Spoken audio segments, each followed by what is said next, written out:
প্রিয় শিক্ষার্থী, আসো আমরা দেখি কিভাবে 1 মিনিটে 2টা এমসিকিউ সলভ করা যায়।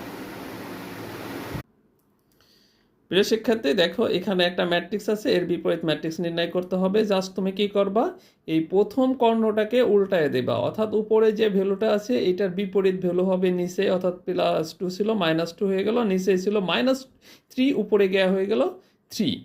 এটাই তার রেজাল্ট বিপরীত ম্যাট্রিক্সের। যদি দেখো যে দ্বিতীয় একটা ম্যাট্রিক্স, যদি দেখো 1 1 থাকে আর বাকিগুলো যদি শূন্য থাকে, জাস্ট এই যে যেগুলো 1 থাকে মানে যেগুলো ভ্যালু থাকে এগুলোকে উল্টাই দিতে হবে, অর্থাৎ 3 ছিল 1/3 করে দিলাম, অ্যান্সার কিন্তু হয়ে গেল। প্রিয় শিক্ষার্থী, এভাবে সহজ টেকনিক শিখে আমরা অতি সহজেই 25টা ম্যাথ যে এমসিকিউতে আসে আমরা 15 মিনিটে সলভ করে ফেলতে পারবো ইনশাল্লাহ। সাথে থাকো, এভাবে আরও ভালো ভালো টেকনিক আমরা শিখবো।